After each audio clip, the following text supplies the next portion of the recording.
allez vous faire foutre, Bamboo Lab.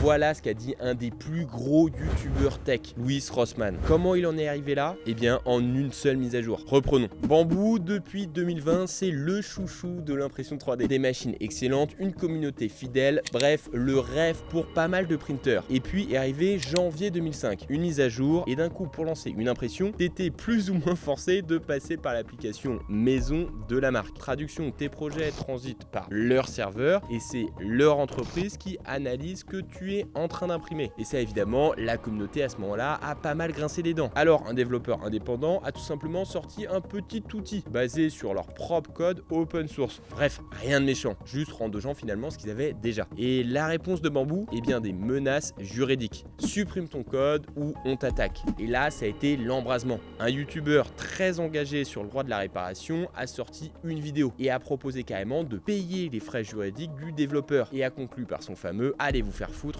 Bamboo Lab ». D'autres créateurs ont aussi décidé d'héberger le logiciel sur leur propre site en défiant la marque de les attaquer. Et beaucoup d'entre eux ont juré ne plus jamais acheter une seule imprimante de la marque. Et la défense de Bamboo dans tout ça, eh ben, ils disaient que leur outil se faisait passer pour leur logiciel officiel et risquait en fait de saturer leur serveur. Mais en réalité, le vrai sujet, il est ailleurs et il te concerne. Une mise à jour qui retire des fonctionnalités à un appareil que tu as déjà payé, un serveur central qui bride ta machine, le droit des marques utilisées pour t'empêcher de réparer tes machines. Tout ça y est. Et c'est ça la leçon. Quand tu achètes une machine qui est fermée, eh bien tu ne possèdes jamais vraiment ton outil. La seule vraie protection que tu as, c'est de comprendre comment ça marche. Parce que les makers, eux, le savent. Et un maker qui sait, aucune marque ne peut le brider.